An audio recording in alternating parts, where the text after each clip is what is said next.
In a gleaming corporate boardroom, a young analyst was about to face professional execution. What started as a routine strategy presentation took a shocking turn when she came face to face with her manager's calculated humiliation in front of 40 executives. Emma Roberts wasn't your typical junior employee. For 3 years, she had spent her life mastering financial analysis and strategic thinking, known for her meticulous attention to detail and unwavering integrity.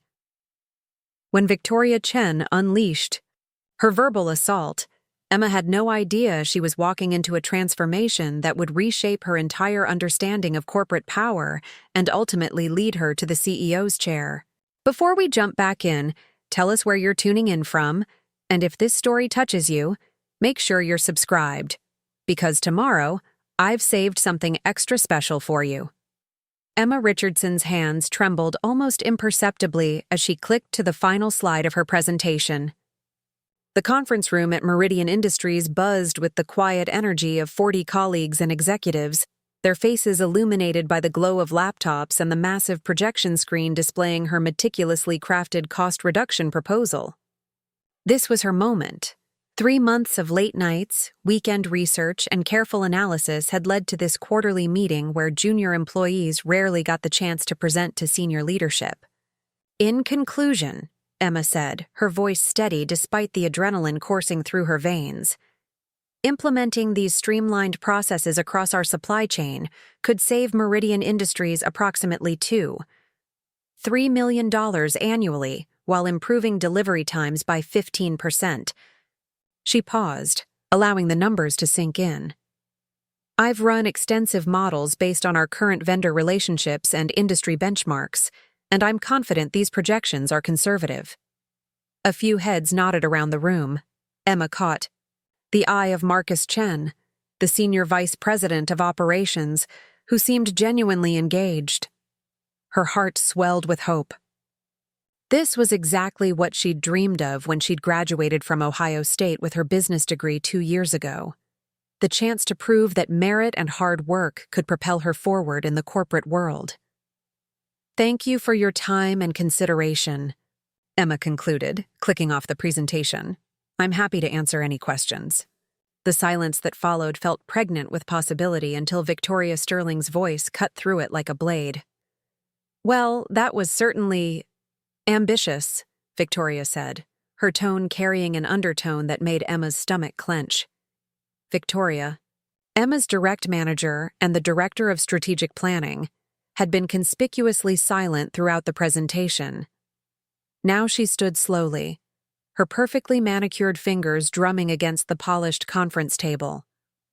Though I have to say, Richardson, this feels like amateur hour nonsense dressed up in pretty charts. Emma blinked, feeling the energy in the room shift palpably. I'm sorry, Victoria, but could you be more specific about your concerns? The methodology I used follows the methodology? Victoria's laugh was sharp and humorless. Emma, sweetheart, you've been here for what, 2 years? And you think you can waltz into a senior leadership meeting and tell us how to run our operations? Victoria's voice grew louder, more theatrical. These vendor relationships you're so casually suggesting we restructure? Some of them go back decades. The complexity you're ignoring could cost us millions if something goes wrong. Emma felt heat creeping up her neck. She'd anticipated pushback, had prepared for tough questions, but this felt personal, vindictive. I understand the relationships are complex, which is why I've included a phased implementation approach with built-in safeguards. Safeguards, Victoria repeated mockingly. Built by someone who's never negotiated a major contract, never managed a supply chain crisis, never had to explain to the board why a junior employee's half-baked idea just cost us a critical partnership. Victoria walked slowly around the table, and Emma realized with growing horror that this wasn't constructive criticism. This was a public execution. The room had gone completely silent. Emma could feel 40 pairs of eyes watching her, could sense the mixture of sympathy and schadenfreude that came with witnessing someone else's humiliation. Marcus Chen was looking down at his laptop, his jaw tight. Several executives were checking their phones, clearly uncomfortable with the spectacle unfolding before them. "Victoria, I've spent months on this research," Emma said, fighting to keep her voice level. The data shows that you have no understanding of how this company actually operates," Victoria interrupted, her voice rising to ensure everyone in the room could hear every word. "You think because you can make a spreadsheet and throw around some industry buzzwords that you're qualified to redesign processes that people with decades of experience have built?" Emma's carefully constructed confidence began to crumble. This wasn't about her proposal anymore. This was something deeper, something cruel. Victoria's eyes glittered with a satisfaction that made Emma's skin crawl. "You know what your problem is, Richardson?" Victoria continued, moving to stand directly behind Emma's chair. "You think you're special. You think because you graduated with honors from your little state school that you can come here and immediately start making waves. But let me tell you something, and I want everyone in this room to hear this clearly." Victoria leaned down, her voice dropping to a whisper that somehow carried more menace than her shouting. "You're nothing in this company, Richardson. Nothing but a waste of space pretending to be relevant." The words hit Emma like a physical blow. The conference room, which had been uncomfortably quiet before, now felt tomb-like. She could hear her own heartbeat in her ears, could feel her face burning with shame and rage. Victoria straightened up, surveying her work with obvious satisfaction. "I think we've heard enough for today," Victoria announced to the room. "Thank you all for your time. I apologize for this distraction." Emma sat frozen as people began filing out of the room, some shooting her sympathetic glances, others carefully avoiding eye contact.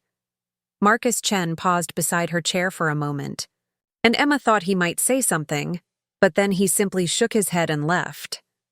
When the room was nearly empty, Emma finally stood on unsteady legs. Her carefully prepared presentation materials felt impossibly heavy in her hands. Victoria was gathering her own things with deliberate slowness, clearly savoring the moment. "Oh, and Richardson," Victoria called out as Emma reached the door. "I think it might be best if you took the rest of the day to reflect on what we've discussed here." Emma stumbled out of the conference room and made it exactly 15 steps down the hallway before her composure finally shattered. She pushed through the door of the nearest bathroom and collapsed against the sink, her breath coming in ragged gasps. The fluorescent lights hummed overhead as she stared at her reflection, her face blotchy, her eyes bright with unshed tears.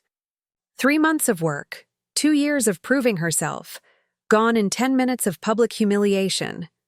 The bathroom door opened softly, and Emma looked up to see Helen Rodriguez enter. Helen worked in strategic planning too, though she rarely spoke in meetings. She was older than Emma, maybe 40, with graying hair and observant dark eyes. Emma braced herself for more humiliation, but Helen simply handed her a paper towel. "I'm sorry that happened to you," Helen said quietly. "That was completely inappropriate." Emma wiped her eyes, trying to regain some semblance of dignity. "I must have miscalculated something. The proposal was excellent," Helen interrupted firmly. "Victoria knew it too. That's why she had to destroy it and you so publicly." Emma looked at Helen with surprise. In 2 years, she'd barely exchanged more than pleasantries with this woman, and now Helen was offering her the first kind words she'd heard since walking out of that conference room. "Why would she do that?" Emma asked, her voice barely above a whisper. Helen was quiet for a long moment, seeming to weigh her words carefully. "Because she's threatened by you. Has been since the day you started." Helen moved to the mirror, ostensibly checking her appearance, but Emma could see her watching Emma's reflection. Some people use their power to build others up. Others use it to tear people down before they become competition. "But I'm not competition," Emma protested. "I'm just trying to do good work." "Exactly," Helen said, turning to face her directly. "And that makes you more dangerous to someone like Victoria than you realize." With that cryptic statement, Helen left Emma alone in the bathroom. Emma stared at herself in the mirror for several more minutes, watching her reflection transform from the hopeful young professional who had walked into that meeting to someone harder, more guarded. When she finally returned to her cubicle, Emma mechanically began cleaning out her desk. She'd resign. She had to. There was no coming back from what had just happened. Victoria had made sure of that. But as she packed her belongings into a cardboard box, Emma felt something cold and determined settling in her chest. Victoria had called her nothing, had dismissed her as irrelevant. Maybe it was time to prove exactly how wrong she was. Emma Richardson walked out of Meridian Industries that afternoon carrying her box of belongings and a burning desire for something she'd never really wanted before. Not just success, but the kind of success that would make Victoria Sterling choke on her words. The war had begun, even if only one side knew it yet. The elevator doors closed with a mechanical whisper, sealing Emma inside her tomb of humiliation. She pressed herself against the cold metal wall, feeling the vibrations through her spine as the car descended floor by floor, each ding marking another second of her professional death. By the time she reached the lobby, her hands had stopped, shaking, but something deeper had shifted. A tectonic plate of her identity cracking along fault lines she'd never noticed before. The subway ride home passed in a haze of fluorescent lights and strangers' faces. Emma stared at her reflection in the dark window, seeing not the ambitious analyst who'd walked into that boardroom, but someone else entirely. Someone who'd been weighed, measured, and found wanting in the most public way possible. The image of Victoria's satisfied smile burned behind her eyelids. Her apartment felt smaller when she returned, the walls pressing in with the weight of what had happened. Emma called in sick, a lie that felt more like prophecy, and spent the remainder of Tuesday curled on her couch, oscillating between numbness and waves of shame so intense they left her gasping. She replayed the meeting obsessively, dissecting every moment, every word, searching for the precise instant when her career had died. Wednesday brought rage. Emma paced her apartment like a caged animal, her fury so pure it almost felt cleansing. She rehearsed conversations with HR, drafted emails to senior management, even researched employment lawyers. But with each imagined confrontation, she saw Victoria's connections, her political deftness, her ability to make Emma look like a disgruntled employee making unfounded accusations. The system wasn't designed for people like Emma. It was designed for people like Victoria. Thursday, Riley showed up unannounced with Chinese takeout and the determination of someone who'd watched her friend disappear into radio silence for 3 days. "You look like hell," Riley said, pushing past Emma into the apartment. She sat, the food on the coffee table, and surveyed the scene. Tissues scattered across the floor, Emma's laptop open to job search sites, the blinds drawn against the afternoon sun. "I feel like it too." Emma's voice came out raspy from disuse. Riley unpacked the containers with brisk efficiency. "Eat, then we talk." They ate in relative silence, Riley waiting with the patience of someone who understood that some stories couldn't be rushed. Finally, between bites of lo mein, Emma told her everything. The meeting, the humiliation, the way Victoria had orchestrated it all with surgical precision. "Jesus, Em." Riley set down her chopsticks. "That's not just unprofessional, it's targeted harassment. You need to report this." "To who?" "HR reports to the C-suite. Victoria's got lunch with the CEO twice a month." Then a lawyer. "This is constructive dismissal, creating a hostile work environment. With what evidence?" "It's my word against hers, and she's the one with the track record and the relationships." Emma's laugh was bitter. "Besides, what's the best-case scenario? I get a settlement, sign an NDA, and she gets a slap on the wrist? Meanwhile, I'm blacklisted from the industry because I'm the analyst who couldn't handle corporate politics." Riley leaned forward, her expression serious. "So what's the alternative? You just let her win?" "No. The word came out harder than Emma intended. I don't let her win. But I don't play by her rules either. That night, after Riley left with promises to check in daily, Emma sat at her laptop and began to research. Not job openings or legal precedents, but Victoria Chen herself. LinkedIn profiles, company directories, industry publications. She traced Victoria's career path, noting the strategic moves, the well-timed transitions, the way she'd built her network like a spider spinning a web. The more Emma learned, the more she understood that Victoria wasn't just politically savvy. She was a master tactician who'd turned corporate advancement into an art form. Every promotion, every lateral move, every committee appointment had been calculated to build influence and eliminate threats. Emma had been naive to think talent alone would be enough, but Victoria had made one mistake. She'd underestimated Emma's capacity for adaptation. Emma began mapping the company's structure, identifying key players, understanding the informal power networks that really ran the organization. She studied Victoria's allies and enemies, looking for patterns, for leverage points, for the hairline, cracks in seemingly solid alliances. By Friday morning, she had a plan. Not for revenge, that was too small, too personal.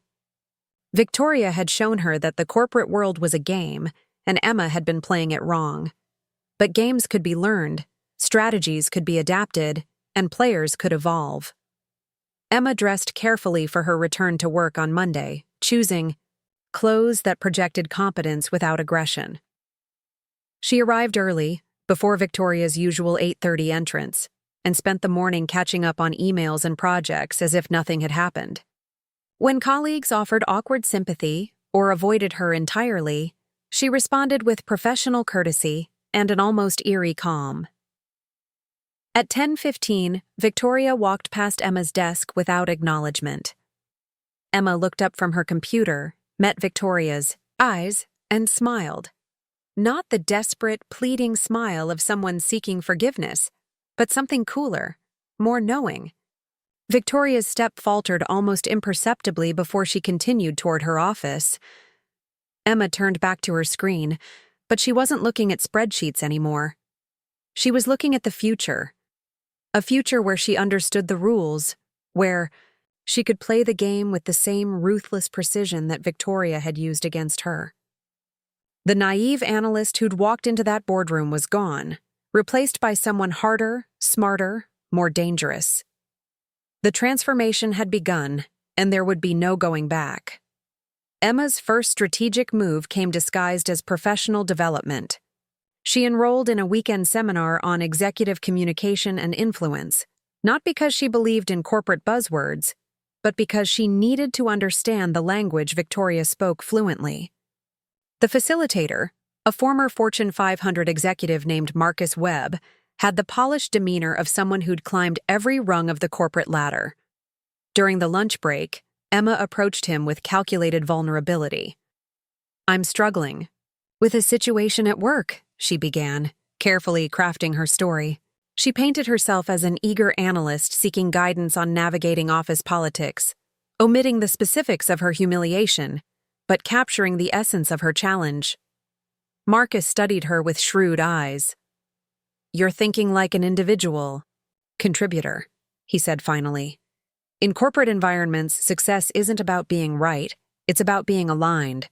Find the power brokers, understand their motivations, and make yourself indispensable to their success." That afternoon, Emma learned about strategic visibility, the art of ensuring your contributions were noticed by the right people at the right moments. She took meticulous notes, not on the slides, but on the subtle dynamics she observed among the participants. Who spoke first in discussions? Who deferred to whom? How did influence flow through seemingly casual conversations? Back at the office, Emma began implementing her observations with surgical precision. She identified 3 key players beyond Victoria: James Morrison, the CFO who valued analytical rigor; Sarah Kim, the VP of strategy who was building her own empire; and David Chen, no relation to Victoria, the IT director whose digital transformation initiatives were reshaping company operations. Emma's approach to each was carefully calibrated. With Morrison, she volunteered for a weekend project analyzing quarterly variances, delivering insights that went beyond the surface numbers to identify underlying trends. She presented her findings not as a formal report, but as a casual conversation. In the elevator, timing it perfectly when Morrison was heading to the executive floor. "Interesting perspective," Morrison had said, his interest clearly piqued. "Send me the details." Sarah Kim required a different strategy. Emma began attending the strategy team's optional brown bag lunches, initially sitting quietly in the back. She observed the group dynamics, noting how Sarah encouraged certain types of input while subtly discouraging others. When Emma finally contributed 3 weeks later, it was with a question rather than a statement, one that reframed the entire discussion in a way that made Sarah look insightful for having fostered such thinking. "That's exactly the kind of cross-functional perspective we need," Sarah had announced to the group, giving Emma a nod of recognition. David Chen proved the most challenging. His world was data-driven and efficiency-focused, with little patience for corporate maneuvering. Emma spent lunch hours in the cafeteria near the IT team's table, listening to their conversations about system upgrades and process optimization. She identified a recurring frustration: the gap between IT capabilities and business unit understanding. Emma crafted a proposal for business IT translation workshops, sessions where she would help departments articulate their needs in terms IT could implement efficiently. She presented it to David as a pilot program, emphasizing metrics and measurable outcomes. His enthusiasm was immediate and genuine. "Finally, someone who gets it," he said. "When can we start?" Meanwhile, Emma maintained careful distance from Victoria while monitoring her movements. She learned Victoria's routines, her preferred meeting times, her alliance patterns. Most importantly, she identified Victoria's blind spots: the younger staff members Victoria dismissed, the administrative personnel she barely acknowledged, the cross-departmental connections she hadn't cultivated. Preparing and narrating this story took us a lot of time, so if you are enjoying it, subscribe to our channel. It means a lot to us. Now back to the story. Emma began building relationships in these overlooked spaces. She helped junior analysts with complex models, remembered assistants' names and asked about their families, participated in the company's diversity committee, AI group Victoria had publicly supported but never actually attended. The breakthrough came 6 weeks after her return. Morrison called Emma into his office for what she assumed was a routine check-in on her variance analysis work. Instead, she found Sarah Kim and David Chen already seated at the conference table.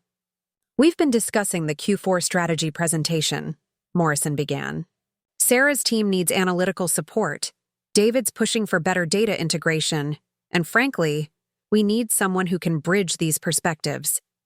Emma kept her expression neutral while her pulse quickened. "I'd be happy to contribute wherever needed."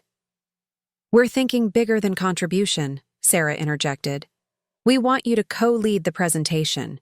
Your cross-functional approach has been impressive." The meeting lasted an hour, covering scope, timelines, and expectations. As they wrapped up, David leaned back in his chair. "Victoria's going to hate this," he said matter-of-factly. "She's been positioning herself as the primary strategy. Liaison. Victoria's focus is on client relationships," Morrison replied smoothly. "This is internal optimization. Different skill set." Emma said nothing, but she understood the subtext perfectly. Victoria's influence was being quietly circumvented, not through direct confrontation, but through the creation of parallel power structures. That evening, Emma allowed herself a moment of satisfaction. She'd spent 2 months learning the game, identifying the players, and positioning herself strategically. But as she prepared for bed, she caught her reflection in the bathroom mirror and paused. The woman looking back at her was different, not just in confidence, but in something harder to define. The naive analyst was truly gone, replaced by someone who calculated conversations and measured relationships in terms of strategic value. For a moment, doubt flickered. Was this who she wanted to become?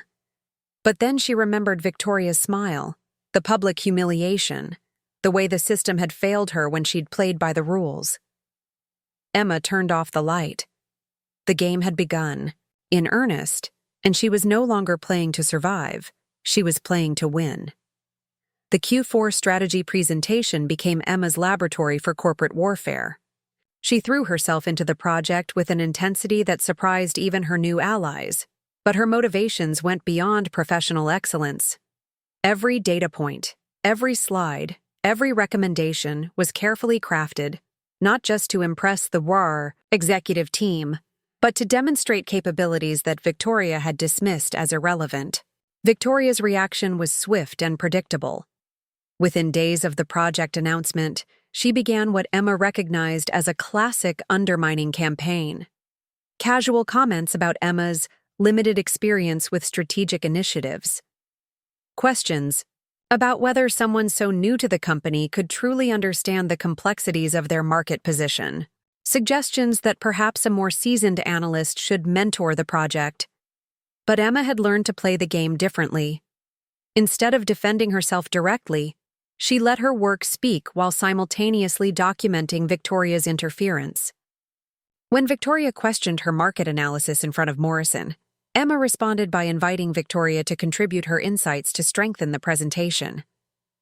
When Victoria suggested additional oversight, Emma agreed enthusiastically, asking Victoria to recommend specific senior resources who might have time to dedicate to the project. Each response was crafted to expose Victoria's tactics while maintaining Emma's professional facade. Victoria found herself in the uncomfortable position of either appearing obstructionist or being forced to commit resources she couldn't spare to a project that would showcase Emma's capabilities. The real breakthrough came through an unexpected source: Margaret Sullivan, Victoria's own assistant. Emma had noticed Margaret during her careful observations, a 20-year company veteran who managed Victoria's calendar, correspondence, and professional life with quiet efficiency. Most executives barely acknowledged Margaret's existence, treating her as an extension of the office furniture. Emma had made a point of treating Margaret differently. She learned that Margaret's daughter was studying for her master's degree in data analytics. Emma began offering career advice, sharing industry insights, and eventually providing a recommendation letter for a competitive internship. Their relationship grew from professional courtesy to genuine respect. It was Margaret who inadvertently provided the intelligence Emma needed. During a casual conversation about weekend plans, Margaret mentioned Victoria's upcoming presentation to the board about emerging talent development programs. "She's been working on it for weeks," Margaret said, organizing files at her desk. "Something about identifying high-potential employees and creating accelerated career tracks. Very forward-thinking of her." Emma's smile was carefully neutral, but her mind raced. Victoria was positioning herself as a talent champion, likely in response to Emma's rising visibility. But more importantly, Victoria was playing a longer game, one that extended beyond their personal conflict to broader organizational influence. That evening, Emma called Riley to decompress, but found herself unable to fully explain the complexities of her situation. How could she describe the satisfaction of watching Victoria's maneuvers backfire, or the thrill of outmaneuvering someone who'd seemed untouchable? Riley listened with growing concern. "You sound different, Em. Harder somehow." "I'm just learning to be more strategic." "Strategic or calculating? Because there's a difference." The question lingered after they hung up. Emma pushed it aside, focusing instead on her presentation preparation. She worked late into the night, refining her analysis, anticipating questions, preparing responses to challenges she knew Victoria would raise. The presentation itself was a masterclass in corporate theater. Emma had studied not just the content, but the audience, their preferences, their decision-making styles, their political alignments. She opened with Morrison's favorite type of financial analysis, transitioned to strategic frameworks that resonated with Sarah Kim, and concluded with implementation recommendations that aligned with David Chen's operational priorities. But the real performance was in handling Victoria's interventions. When Victoria questioned the market assumptions, Emma acknowledged the concern and seamlessly incorporated Victoria's client relationship expertise into her response. When Victoria suggested alternative approaches, Emma positioned them as valuable additions rather than corrections, making Victoria appear collaborative rather than competitive. The executives were impressed. Morrison commended the thoroughness of the analysis. Sarah praised the cross-functional integration. David highlighted the practical implementation timeline. Even the CEO, who rarely attended these sessions, stayed for the full presentation and asked follow-up questions that demonstrated genuine interest. Victoria's smile never wavered, but Emma caught the flash of recognition in her eyes. The student had learned not just to play the game, but to play it at Victoria's level. After the meeting, as executives filtered out with congratulations and commitments to move forward, Victoria approached Emma. They stood alone in the conference room, two players finally acknowledging each other as equals. "Impressive presentation," Victoria said, her tone professionally neutral. "Thank you. Your insights during the Q&A were particularly valuable." They studied each other for a moment, the subtext heavy between them. Victoria tilted her head slightly. "You've developed quite a strategic perspective recently." "I've had excellent teachers."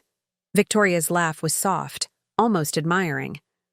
"I suppose you have. Well played, Emma." As Victoria left the conference room, Emma felt a complex mixture of triumph and something else. Not satisfaction exactly, but a recognition of how much she'd changed. The naive analyst who'd crumbled under Victoria's first attack was gone, replaced by someone who could match Victoria move for move. But as she gathered her materials, Emma wondered if Riley had been right. Was there a difference between being strategic and being calculating? And if so, which side of that line was she on? The game was far from over, but Emma had proven she could play it. The question now was what winning would ultimately cost. The promotion came with a corner office, a salary increase, and a title that finally matched Emma's ambitions: Senior Strategy Analyst. But more importantly, it came with something Victoria had never expected to lose: direct access to the C-suite. Emma's success with the Q4 presentation had earned her a permanent seat at the strategic planning table, a position that had traditionally been Victoria's exclusive domain. Emma spent her first week in the new office carefully observing the shifted dynamics.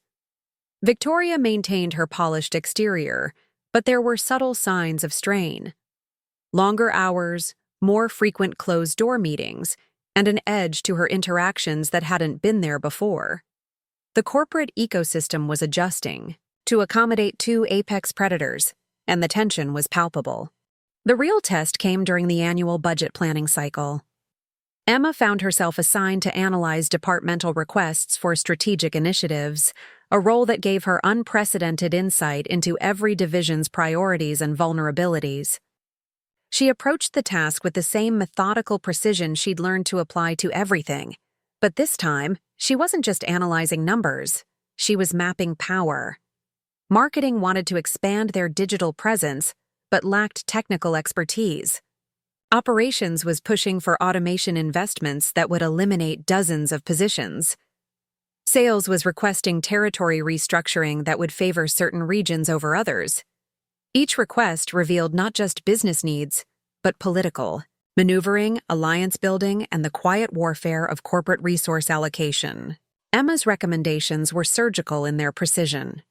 She supported initiatives that strengthened her allies while subtly questioning those that would benefit Victoria's network.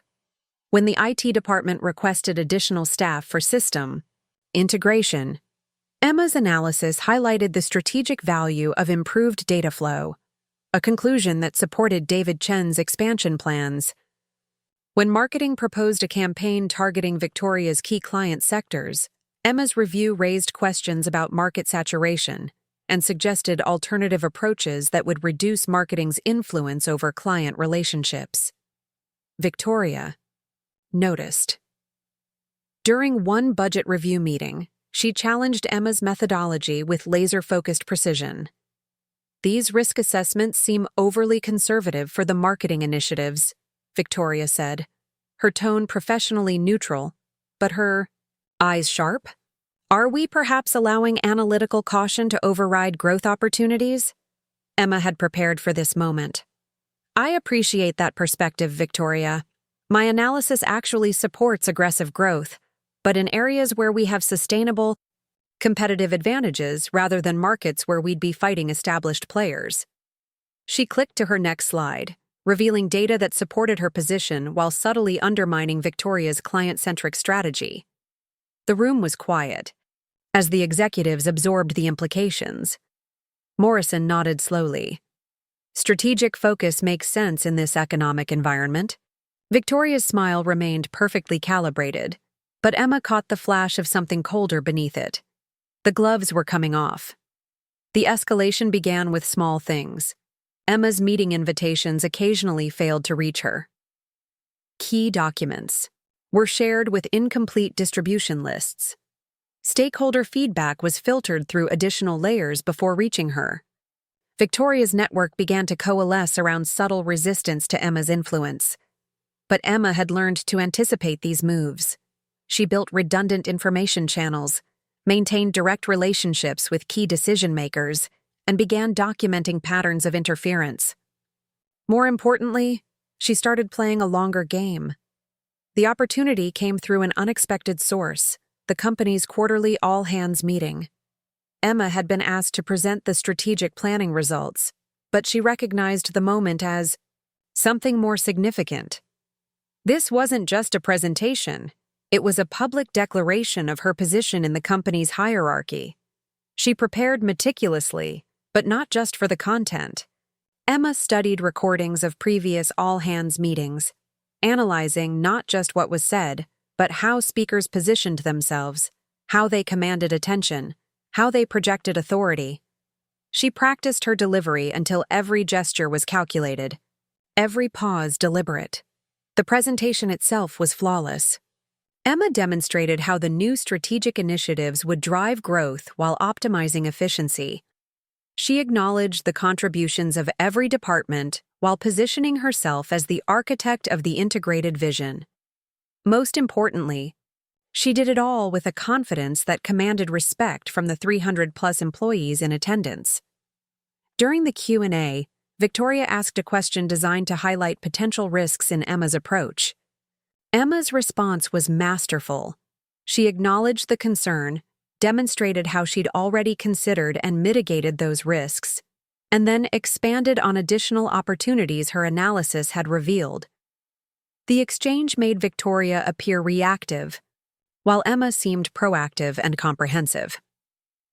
After the meeting, as employees filtered out with congratulations and follow-up questions, Emma felt a moment of pure triumph. She'd not only survived Victoria's mentorship and sabotage, she'd surpassed her. The naive analyst was truly dead, replaced by someone who could command a room, shape strategy, and navigate corporate politics with surgical precision. But that evening, as Emma sat in her corner office reviewing the day's success, she caught her reflection in the darkened window. The woman looking back at her was successful, confident, and undeniably powerful. She was also someone Emma wasn't sure she recognized anymore. Riley's words echoed in her mind. Strategic or calculating? The question felt more relevant now than ever. Emma had won, but she wasn't certain what victory had cost her. The game had changed her as much as she'd learned to play it, and she was beginning to understand that in the corporate world, every triumph came with a price. The war with Victoria was far from over, but Emma had proven she could fight it. The question now was whether she could win it without losing herself entirely. The memo arrived on a Tuesday morning, buried in the routine flood of corporate communications. Organizational Restructuring Initiative, read the subject line, signed by Victoria Chen and distributed to all senior staff. Emma read it twice before the implications fully registered. Victoria wasn't just fighting back, she was launching a preemptive strike. The proposal was elegant in its simplicity. Consolidate all strategic analysis functions under a single, strategic excellence center to eliminate redundancy and improve coordination. Victoria positioned herself as the natural leader of this initiative, citing her years of experience and established client relationships. Emma's role would be absorbed into this new structure, effectively neutering her independence while appearing to promote collaboration. Emma's first instinct was to immediately counterattack, but months of corporate education had taught her patience. She spent the morning making discreet calls, testing reactions, gauging support. The response was mixed. Some executives saw the logic in consolidation, others questioned the timing, and a few seemed genuinely concerned about concentrating too much power under Victoria's control. By afternoon, Emma had her strategy. She wouldn't oppose the restructuring directly. That would make her appear territorial and self-interested. Instead, she would embrace it while proposing modifications that would expose Victoria's true motivations. Emma's counter-proposal landed in executive inboxes before Victoria had finished her first round of stakeholder meetings. Titled Strategic Excellence Through Collaborative Leadership, it enthusiastically supported the consolidation concept while suggesting a co-leadership model that would leverage diverse expertise and ensure balanced perspective. The beauty of Emma's approach was its apparent reasonableness. She praised Victoria's vision while subtly highlighting concerns about single points of failure and the value of diverse analytical perspectives. She proposed shared responsibilities that would give both leaders equal access to strategic decision-making while maintaining accountability through cross-functional oversight. Victoria's response was swift and revealing. She called an emergency meeting with Morrison and the senior leadership team, ostensibly to discuss implementation details, but actually to argue against Emma's modifications. Emma had anticipated this move and prepared accordingly. I think we need to be very careful about adding complexity to what should be a streamlining initiative, Victoria argued during the meeting. Shared leadership often leads to confusion and diluted accountability. Emma's response was measured and strategic. I absolutely agree about the importance of clarity and accountability. That's exactly why I think the co-leadership model makes sense. It provides built-in checks and balances while ensuring we don't lose the analytical rigor that's made our strategic initiatives so successful. The subtext was clear to everyone in the room. Victoria was arguing for consolidation of power, while Emma was arguing for collaborative excellence. Morrison's expression grew increasingly thoughtful as the discussion continued. What about a trial period? Morrison suggested. 6 months of co-leadership, with clear metrics for success and a plan for permanent structure based on results? Emma nodded immediately. That makes perfect sense. We can demonstrate the value of collaborative leadership while maintaining the flexibility to adjust based on outcomes. Victoria's hesitation was barely perceptible, but Emma caught it. Victoria had been maneuvered into a position where opposing the trial period would make her appear unreasonable and power-hungry. Of course, Victoria said finally, though I think we should have very clear delineation of responsibilities to avoid any confusion. The next 2 weeks were a masterclass in corporate maneuvering as both women prepared for the trial period. Emma used the time to solidify her relationships with key stakeholders, positioning herself as the collaborative leader who was willing to share power for the greater good. Victoria, meanwhile, worked to establish clear territories and protect her existing influence. The real test came with their first major joint presentation to the board. Emma had suggested they present together on the company's 5-year strategic outlook, framing it as a demonstration of their collaborative approach. Victoria had agreed, but Emma suspected she was planning to dominate the presentation and marginalize Emma's contributions. Emma's preparation was meticulous. She studied not just the content, but the dynamics, how to complement Victoria's presentation style while subtly highlighting her own superior analytical depth. She practiced transitions that would appear seamless while actually showcasing her strategic thinking. The presentation itself was a carefully orchestrated performance.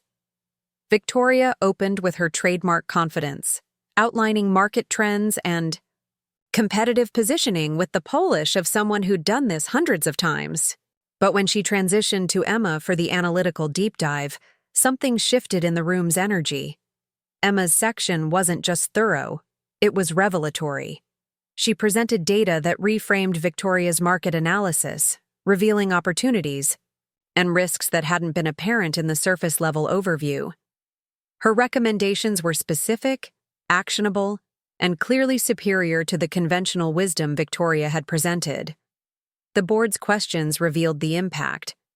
They directed their most complex strategic inquiries to Emma, while asking Victoria primarily about implementation and client management. The power dynamic had shifted visibly, and everyone in the room recognized it.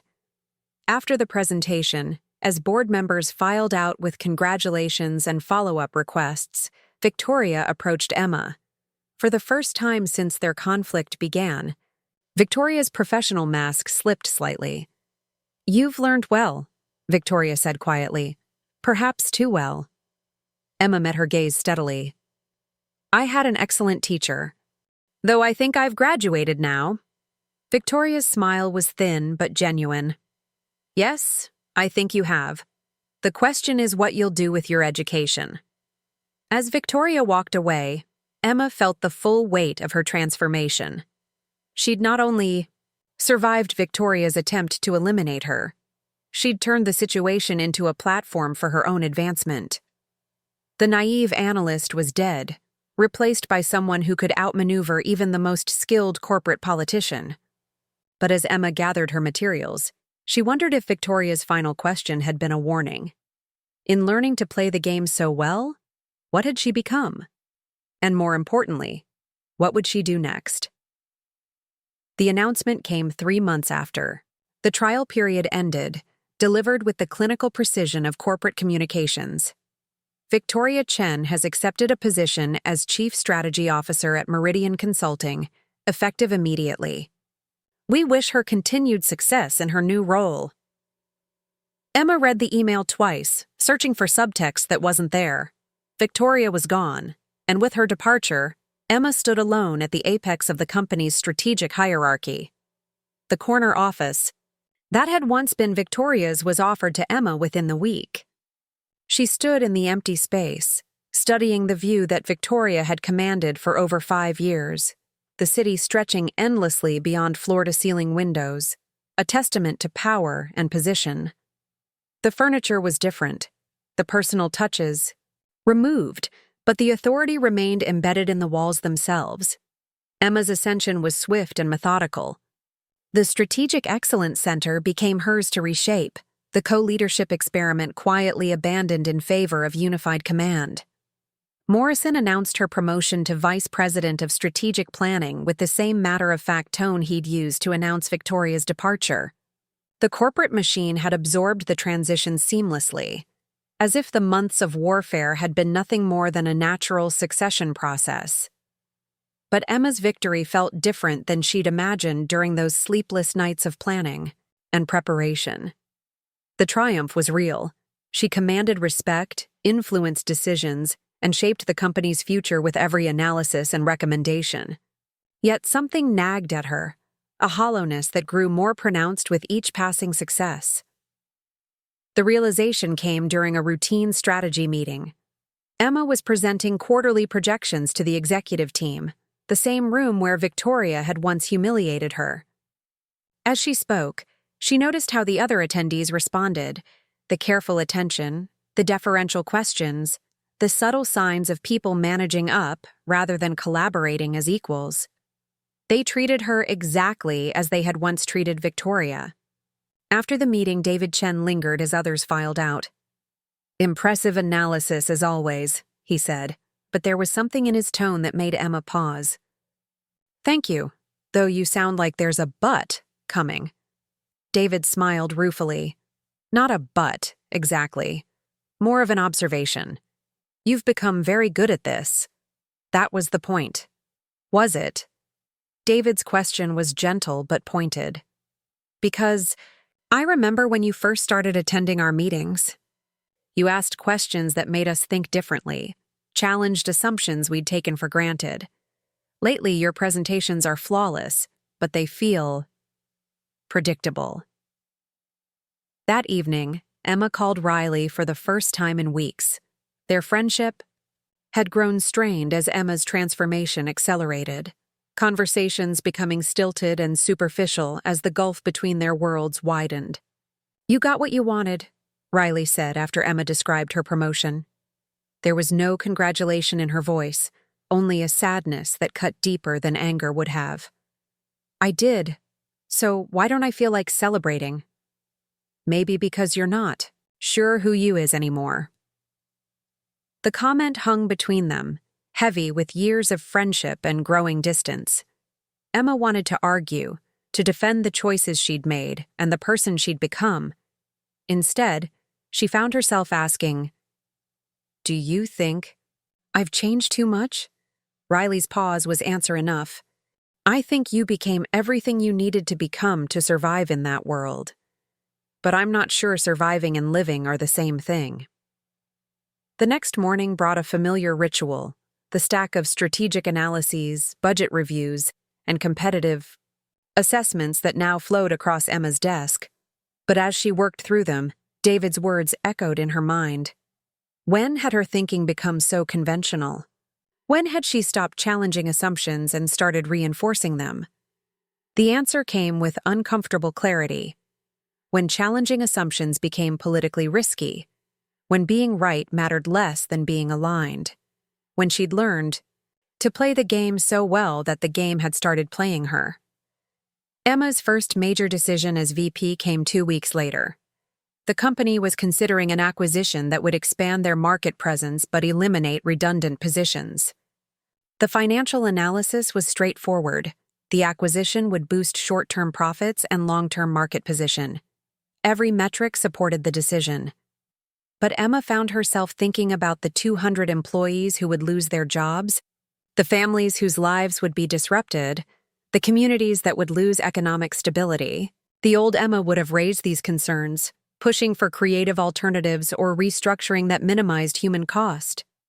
The new Emma understood that such considerations were beyond the scope of strategic analysis. She stared at her computer screen for an hour before beginning to write. Her recommendation was thorough, professional, and strategically sound. She supported the acquisition while proposing enhanced severance packages and retraining programs that would ease the transition for affected employees. It wasn't everything she wanted to say, but it was something. The response was immediate and positive. Morrison praised her balanced approach. The board approved the acquisition with her recommended modifications.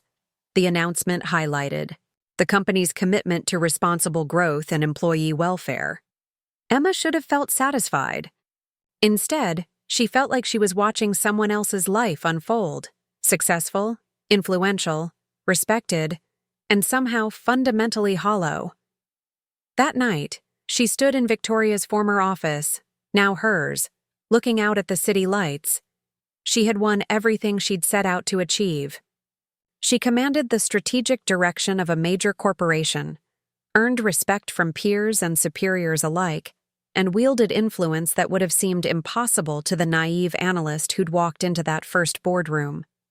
But victory, Emma realized, was more complex than she'd understood. She'd learned to play the game perfectly, but in doing so, she'd become part of a system that valued strategy over humanity, efficiency over empathy, winning over wisdom. The question now wasn't whether she could succeed in this world. She'd already proven that. The question was whether she could find a way to succeed while remaining recognizably herself. The email from Victoria arrived 6 months after her departure, appearing in Emma's inbox like a ghost from a previous life. The subject line was characteristically direct. Coffee? No corporate pleasantries, no artificial warmth, just a simple question that carried the weight of their entire history. Emma stared at the message for several minutes before responding, with equally economical precision. When and where? They met at a small cafe 3 blocks from the office, neutral territory that belonged to neither of their corporate kingdoms. Victoria arrived first, looking relaxed in a way Emma hadn't seen during their years of warfare. The stress lines around her eyes had softened, and there was something lighter about her presence, as if leaving the company had lifted a weight Emma hadn't realized Victoria had been carrying. "You look good," Emma said as she sat down, meaning it. "So do you, though perhaps a bit tired." Victoria's observation was gentle but perceptive. They ordered coffee and sat in silence for a moment, 2 former adversaries uncertain how to navigate this new dynamic. Finally, Victoria spoke. "I wanted to thank you." Emma blinked, certain she'd misheard. "Thank me? For forcing me to leave?" Victoria's smile was rueful but genuine. "I'd been at that company for 8 years, and I'd stopped growing. I was maintaining position rather than building something meaningful. Your arrival, and everything that followed, made me realize I'd become exactly what I never wanted to be." Emma felt a familiar discomfort, the same unease that had been growing stronger with each passing month in her new role. "I'm not sure I understand. You became better at the game than I was, but in watching you play it, I remembered why I'd started playing in the first place and realized I'd lost sight of those reasons entirely." Victoria leaned forward, her expression serious. "The question is, what are you going to do with what you've won?" The conversation haunted Emma for days. She found herself examining her daily decisions through a new lens, asking not just whether they were strategically sound, but whether they aligned with the person she'd once been or wanted to become. The answer came through an unexpected catalyst: Jenny Martinez, a junior analyst who reminded Emma painfully of herself 3 years earlier. Jenny was brilliant, hardworking, and naive about the realities of corporate politics. She'd been assigned to Emma's team 6 weeks earlier and had quickly distinguished herself with insights that cut through conventional wisdom to reveal uncomfortable truths. During a team meeting about market expansion strategies, Jenny raised a concern that made the room uncomfortable. "I'm wondering if we've adequately considered the environmental impact of the Southeast Asian operations. The preliminary sustainability reports suggest some significant concerns that might affect long-term viability." The silence that followed was familiar to Emma, the careful pause that occurred when someone said something true, but inconvenient. Emma recognized the moment because she'd lived it countless times, both as the person raising uncomfortable questions and as the person deciding how to respond. "That's an interesting point, Jenny," said Mark Williams, the senior manager leading the project. "Though I think we need to focus on the strategic business case for now. Environmental considerations are probably better addressed in the implementation phase." Emma watched Jenny's face carefully, seeing the subtle deflation that came with being dismissed, the internal calculation about whether to push back or accept the redirect. It was a pivotal moment, the kind that had shaped Emma's own transformation from idealistic analyst to corporate strategist. "Actually," Emma heard herself saying, "I think Jenny's raised a critical strategic consideration. Sustainability issues have become major risk factors for international expansion, especially in emerging markets.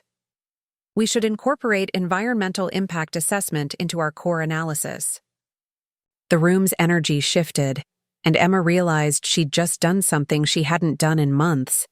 She'd chosen substance over politics, insight over alignment.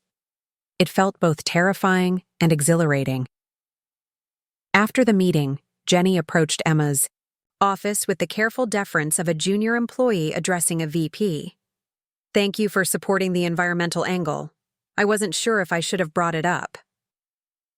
"You should always bring up what matters," Emma said, then paused, recognizing the inadequacy of her advice. Though I should warn you, it won't always be welcomed. Sometimes doing the right thing professionally comes with costs. What kind of costs? Emma studied Jenny's earnest expression and felt a moment of profound responsibility. This young woman was standing at the same crossroads where Emma had once stood, facing the same choice between authentic contribution and strategic self-preservation. Sometimes people will question your judgment, suggest you're not seeing the big picture, or imply that you're not ready for more strategic responsibilities. Emma's voice grew quiet. And sometimes they'll be right about the short-term consequences. Speaking truth to power can slow your advancement, limit your opportunities, make you less popular with decision-makers. Jenny's expression grew troubled. So what do you do? The question hung in the air, and Emma realized she was being asked, not just for career advice, but for guidance on how to navigate the fundamental tension between success and integrity. Her answer would shape not just Jenny's choices, but her own understanding of the path forward. You decide what kind of professional you want to be, Emma said finally. And then you find ways to be that person while still being effective. It's not easy, and it requires constant recalibration. But I think it's possible to succeed without sacrificing everything that made you worth succeeding in the first place. That evening, Emma called Riley for the first time in over a month. I think I want to try something different, Emma said without preamble. Different? How? I've been thinking about what you said, about surviving versus living. I think I've become very good at surviving in this environment, but I'm not sure I'm actually living. Riley's voice was cautious but hopeful. What are you thinking? I don't know yet. But I have influence now, real power to shape decisions and direction. Maybe instead of using that power to maintain position, I can use it to create the kind of environment where people like Jenny, like I, used to be, can contribute without having to choose between authenticity and advancement. Over the following months, Emma began experimenting with a different approach to leadership. She started team meetings by explicitly asking for contrarian viewpoints.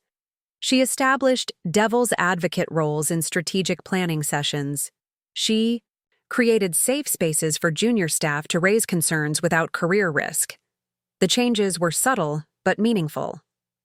Her team's analyses became more robust, incorporating perspectives that had previously been filtered out by political considerations.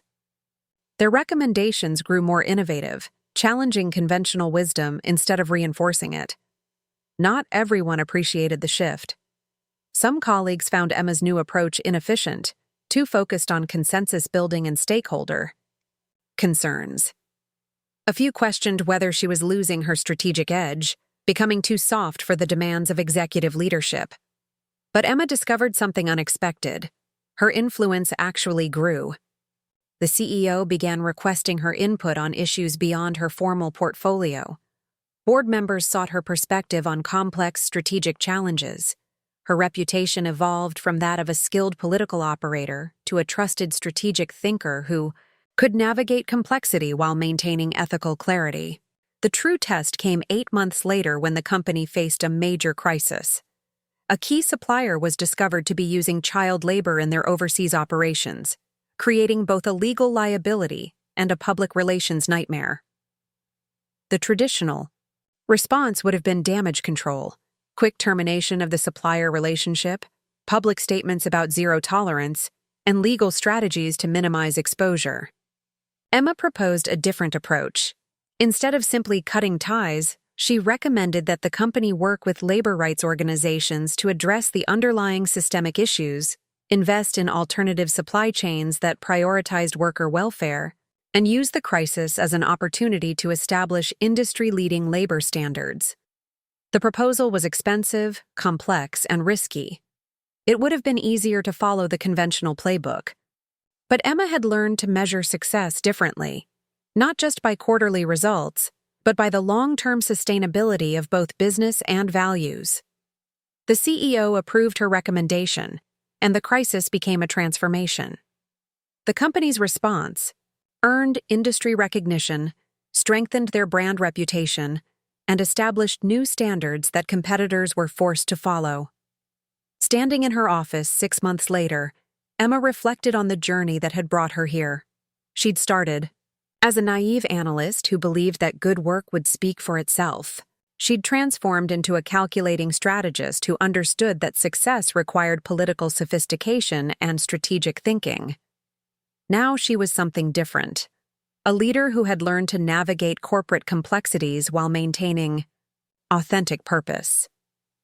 The view from her window was the same, the city stretching endlessly beyond glass walls, but her perspective had changed fundamentally.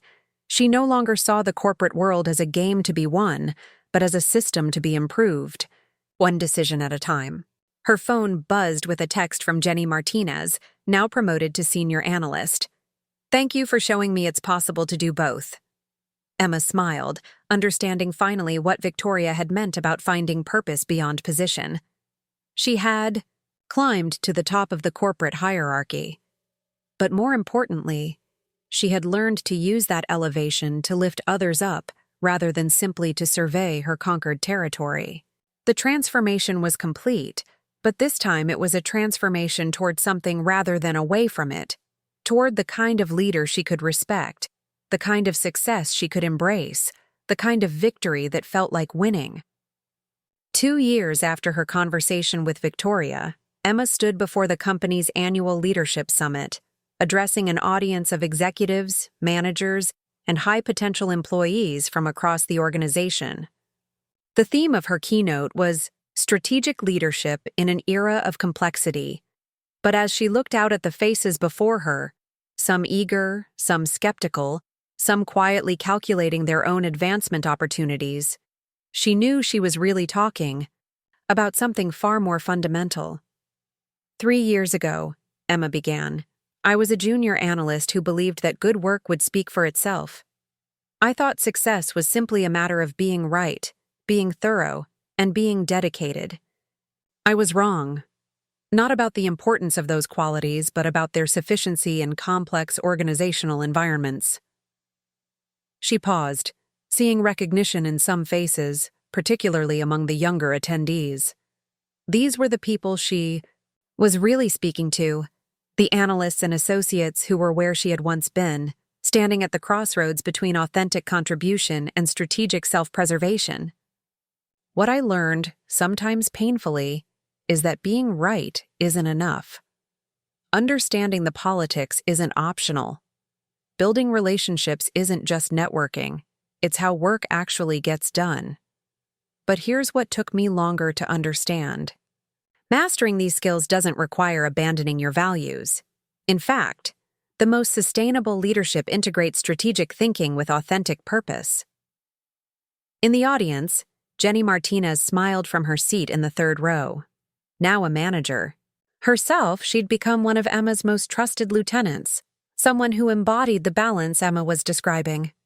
Next to her sat Marcus Chen, David's nephew and a new hire who'd joined the company 6 months earlier, with the kind of idealistic energy that reminded Emma of her younger self. After the keynote during the networking reception, Emma found herself in conversation with Dr. Sarah Volkoff, the newly appointed Chief Ethics Officer, a position the company had created following Emma's recommendation after the supplier crisis. Sarah's background was in organizational psychology, and she brought a perspective that challenged traditional corporate thinking. "Interesting speech," Sarah said, swirling her wine. "Though I'm curious about something. You talked about integrating, strategic thinking with authentic purpose, but what happens when those two things conflict? When doing the right thing genuinely threatens business outcomes?" It was the question Emma had been grappling with for months, particularly as the company faced new challenges in an increasingly volatile market. The latest dilemma involved their expansion into African markets, where corruption was endemic and their competitors regularly paid bribes to secure contracts. The ethical path was clear, but it would likely cost them significant market share and revenue. "That's the real test, isn't it?" Emma replied. "And honestly, I don't think there are easy answers. But I've learned that the conflicts are often less absolute than they initially appear." When we took the difficult path with the supplier crisis, we thought we were choosing ethics over profits. But the long-term brand value and competitive differentiation actually enhanced our market position. And when the long-term benefits aren't clear, when doing the right thing genuinely costs more than it returns? Emma considered the question carefully. Then I think you have to decide what kind of organization you want to be, and what kind of success you can live with. The conversation was interrupted by Marcus Chen, who approached with the nervous energy of someone working up courage to speak to senior leadership. Ms. Roberts, I'm Marcus Chen, from the Emerging Markets team. I wanted to thank you for your keynote. I've been struggling with some of the challenges you mentioned. Emma studied the young man's earnest expression, seeing herself reflected in his uncertainty. What kind of challenges? I've been working on the Africa expansion project, and I've identified some concerns about our local partnership strategies. But when I raised them in team meetings, I was told I was being naive about how business works in those markets. Marcus's voice carried a familiar frustration. I don't want to be naive, but I also don't want to compromise on things that matter. Emma felt a moment of profound recognition. This was exactly the crossroads she had faced years earlier, the choice between speaking truth and maintaining position. But now, she had the opportunity to provide the guidance she'd wished for during her own transformation. Walk with me, she said, leading Marcus away from the crowd toward a quieter corner of the reception area. Sarah Volkov followed, understanding that this was the kind of moment that defined organizational culture. Tell me about the specific concerns, Emma said. Marcus outlined his analysis with impressive thoroughness. He'd identified patterns in their proposed partnerships that suggested potential compliance issues, environmental risks, and community impact problems that could create long-term reputational damage. His recommendations involved more expensive but sustainable partnership structures that would ensure ethical operations while building genuine local relationships. And what was the response when you presented this? That I was overthinking things, that these are standard practices in emerging markets, and that our competitors don't worry about these issues. Marcus's frustration was evident. I was told to focus on the financial projections and leave the soft factors to others.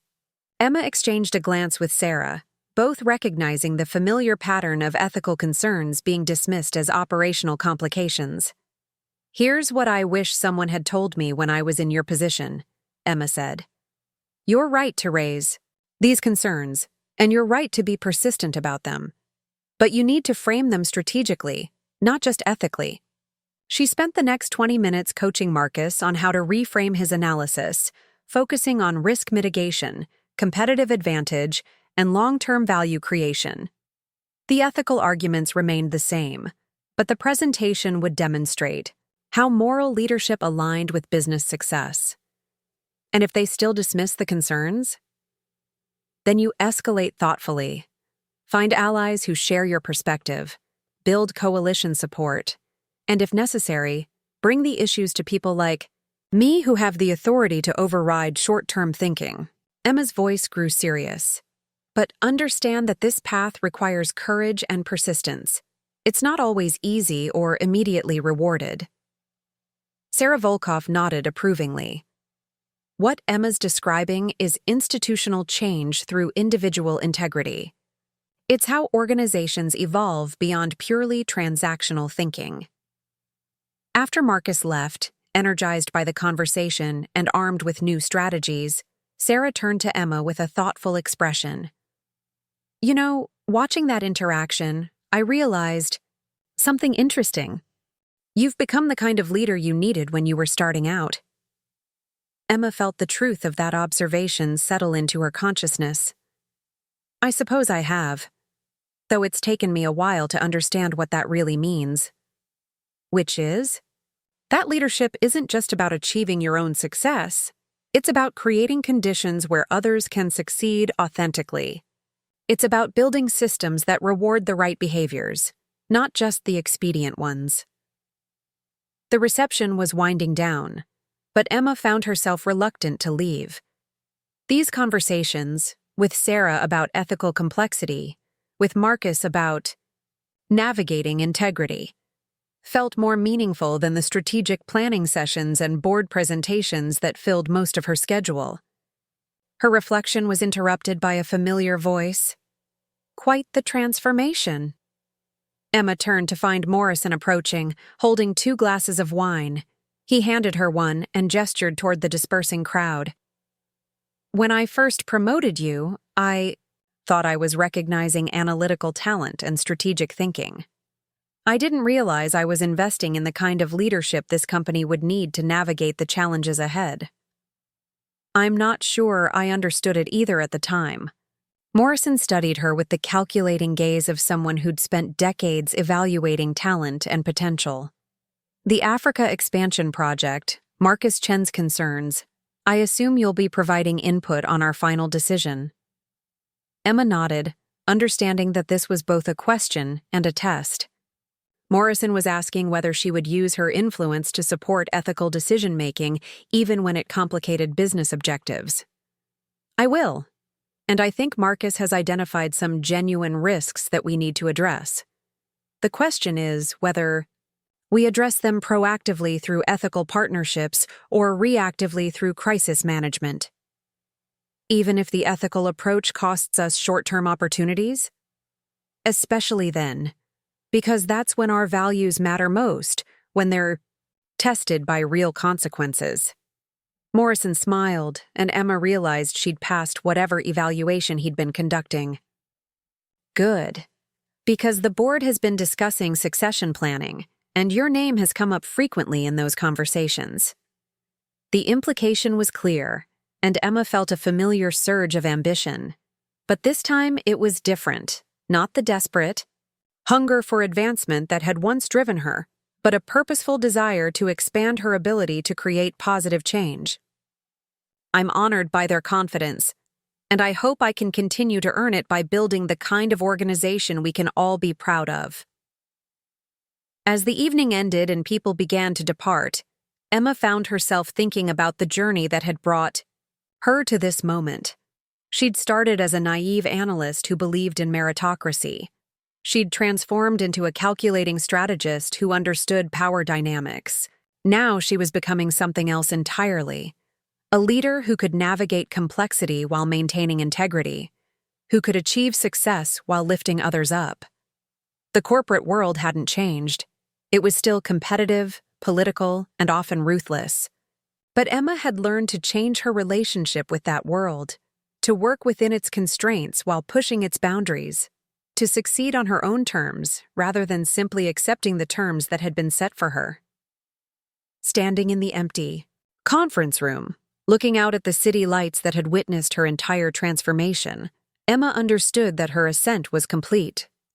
Not because she'd reached the top of some hierarchy, but because she'd learned to define success in a way that honored both achievement and authenticity. The naive analyst was gone, but she hadn't been replaced by a soulless corporate operator. Instead, she'd evolved into something more complex and more powerful. A leader who understood the game well enough to change its rules, one decision at a time. Her legacy wouldn't be measured in titles or compensation packages, but in the careers she'd helped shape, the values she'd helped institutionalize, and the proof she'd provided that sustainable success required not just strategic thinking, but authentic purpose. The ascent was complete, but the real work was just beginning. 5 years had passed since Emma's humiliation in the boardroom, and the company headquarters buzzed with the energy of another transformation. The announcement had come that morning. Emma Roberts had been named Chief Executive Officer, effective immediately upon Morrison's retirement in 6 months. The news sent ripples throughout the organization, some celebrating, others calculating how this change would affect their own positions, and a few wondering if they were witnessing the rise of another corporate politician or something genuinely different. Emma stood in what would soon be the CEO's office, a space even more commanding than the corner office she was leaving behind. The walls were lined with awards and accolades accumulated over decades of corporate success, but she found herself thinking not about achievements, but about choices. the thousands of small decisions that had brought her to this moment. Her first visitor was unexpected, Victoria Chen, who had requested a meeting within hours of the announcement. She arrived dressed in the relaxed elegance of someone who had found success beyond the corporate sphere. Her consulting firm had grown into a respected boutique practice, and she radiated the confidence of someone who had built something entirely her own. "Congratulations," Victoria said, settling into the chair across from Emma's desk. "Though I suspect congratulations aren't quite what you're feeling right now." Emma smiled ruefully. More like overwhelming responsibility mixed with existential terror. "Good. That means you understand what you're taking on." Victoria leaned forward, her expression serious. "When I held this kind of position, I thought power was about control, controlling outcomes, controlling people, controlling narratives. I was wrong. Real power is about choices, and every choice shapes not just results, but who you become in the process." They talked for over an hour, Victoria sharing insights from her own journey and Emma reflecting on the path that had brought her here. It was a conversation between equals now, two women who had tested each other and emerged not as enemies, but as complex allies in understanding the corporate world's possibilities and limitations. "I have a confession," Victoria said as their meeting wound down. "That first presentation where I humiliated you, it wasn't just about testing your resilience or maintaining my position. I saw something in you that reminded me of who I used to be, and I was trying to kill it before the corporate world could corrupt it completely." Emma absorbed this revelation, understanding finally that Victoria's attack had been motivated, not by malice but by a twisted form of protection. "And instead, you taught me to navigate that world without losing myself entirely." "Eventually, yes, though the path was messier than either of us anticipated." After Victoria left, Emma spent the afternoon in meetings with the board, senior leadership, and key stakeholders. Each conversation reinforced the magnitude of what she was inheriting: a multi-billion-dollar corporation with 50,000 employees, complex global operations, and stakeholders ranging from pension funds to environmental activists. The weight of the responsibility was staggering, but Emma found herself energized rather than intimidated. The real test came during her first all-hands meeting as CEO-elect. The auditorium was packed, with thousands more joining virtually from offices around the world. Emma had spent weeks preparing for this moment, knowing that her first communication would set the tone for her entire tenure. She opened not with corporate platitudes, but with a story. The story of a naive analyst who had believed that good work would speak for itself, who had learned painful lessons about politics and power, and who had ultimately discovered that the most sustainable success required integrating strategic excellence with authentic purpose. "I'm telling you this story," Emma said, "because I want you to understand that I know what it's like to feel powerless in a powerful organization. I know what it's like to have good ideas dismissed because they came from the wrong level or challenged conventional thinking. I know what it's like to wonder if succeeding requires sacrificing the values that made you worth hiring in the first place." The audience was silent, hanging on every word. This wasn't the typical corporate messaging they expected from leadership transitions. But I also learned something else: that organizations are not monolithic entities with fixed cultures and unchangeable values. They are collections of individual choices, made by people like you and me every single day. And if we choose differently, if we reward the right behaviors, challenge the right assumptions, and support the right innovations, we can build something better. Emma outlined her vision for the company's future, emphasizing sustainable growth, ethical leadership, and what she called profitable purpose. The idea that long-term financial success was inseparable from positive social and environmental impact. She announced the creation of new positions: a chief innovation officer focused on breakthrough technologies, a global impact director responsible for community engagement, and the expansion of Sarah Volkov's ethics role into a broader chief values officer position, but the most significant announcement came at the end.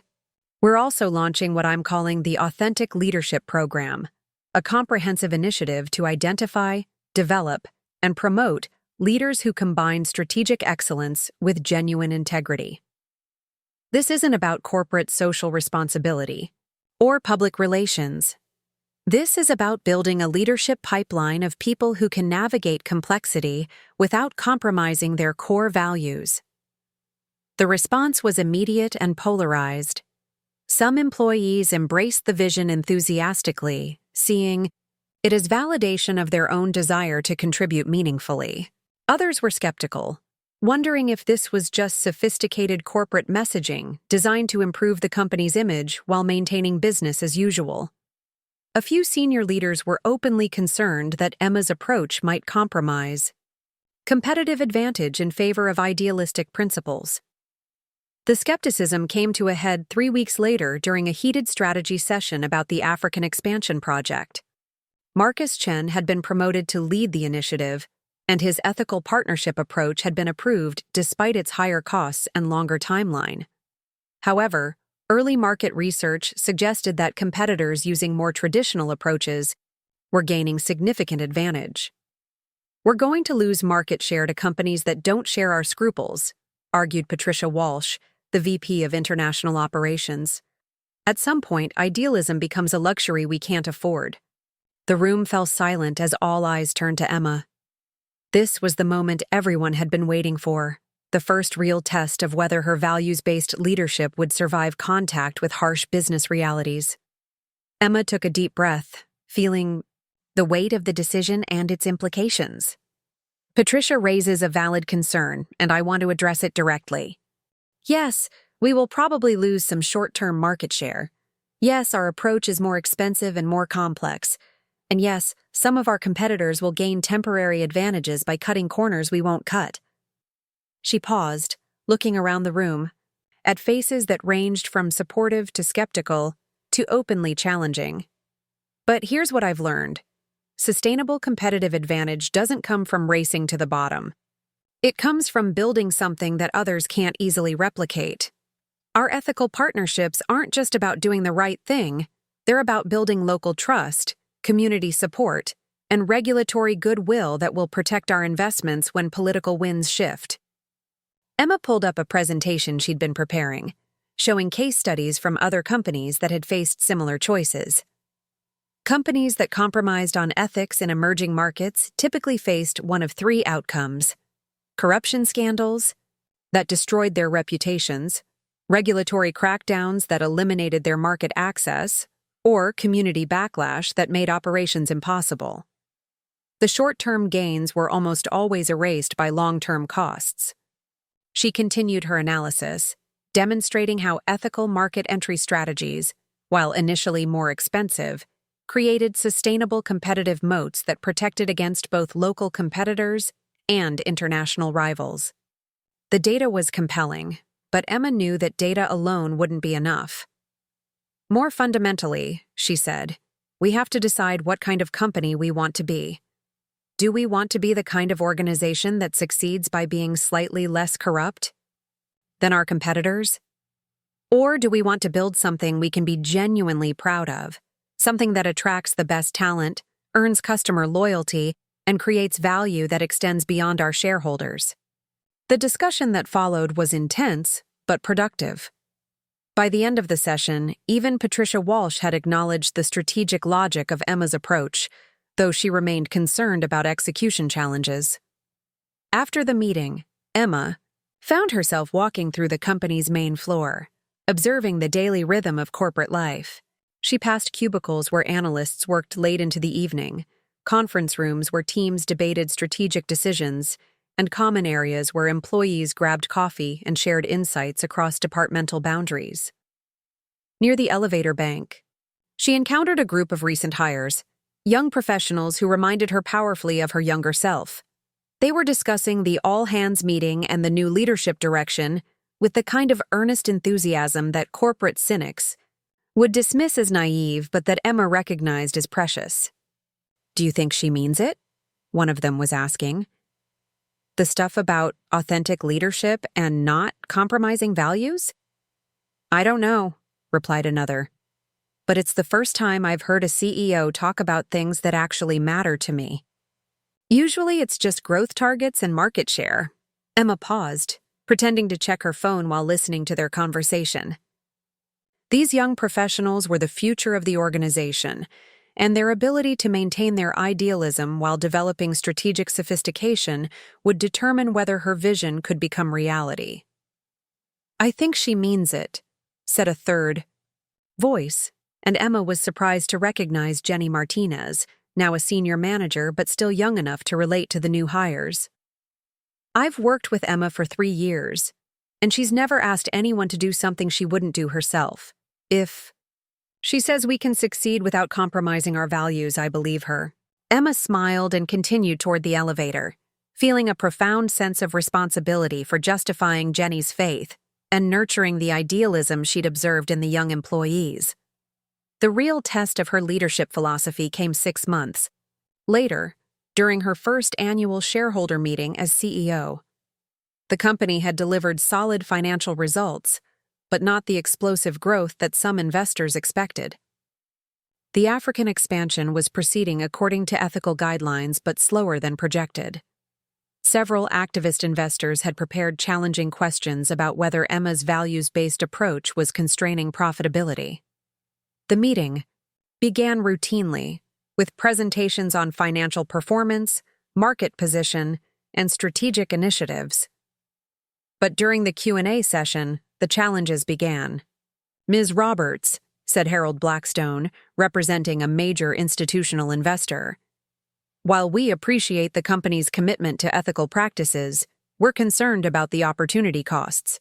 Your competitors in Africa are reporting significantly higher growth rates using more aggressive market entry strategies. How do you justify leaving money on the table in the name of values? Emma had prepared for this question, but she knew her answer would define her tenure as CEO.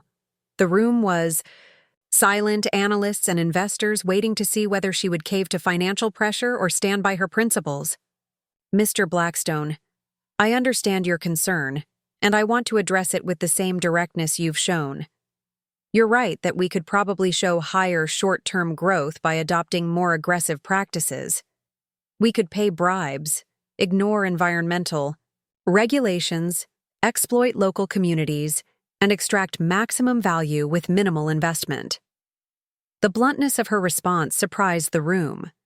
CEOs typically danced around such direct acknowledgments of ethical trade-offs. But here's what our analysis shows.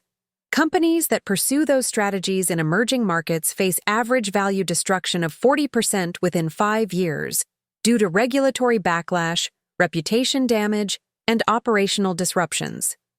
We're not leaving money on the table. We're investing in sustainable competitive advantages that will generate superior long-term returns. She continued with specific examples, demonstrating how ethical market entry strategies had protected other companies from political instability, regulatory changes, and community resistance. The financial case was compelling, but Emma knew that wouldn't be enough for all her critics. More fundamentally, she said, we have a choice about what kind of capitalism we want to practice. We can pursue maximum short-term extraction, or we can build value that benefits all our stakeholders, shareholders, employees, customers, and communities. I believe the latter approach is not only more ethical but more profitable over time horizons that matter. The questions continued for another hour, with Emma defending her approach while demonstrating impressive command of both financial details and strategic implications. By the end of the session, she had won over some skeptics and earned grudging respect from others. After the meeting, as shareholders and analysts filtered out, Emma was approached by Dr. Elizabeth Chen, the founder of a sustainable investing fund and one of the company's newer institutional investors. Impressive performance in there, Dr. Chen said. Though I'm curious, how do you maintain that conviction when the pressure is so intense? Emma considered the question carefully. I think about the alternative. What kind of leader would I Be if I abandoned my principles the moment they became inconvenient. What kind of organization would we become if we only did the right thing when it was easy? And if the market punishes you for that consistency, then we'll prove that the market is wrong. And if we can't prove that, then maybe our approach needs refinement, but not abandonment. 6 months later, the vindication began. The African operations, built on ethical partnerships and community investment, weathered a political crisis that devastated competitors who had relied on corrupt relationships. The company's commitment to sustainable practices attracted top talent and premium customers.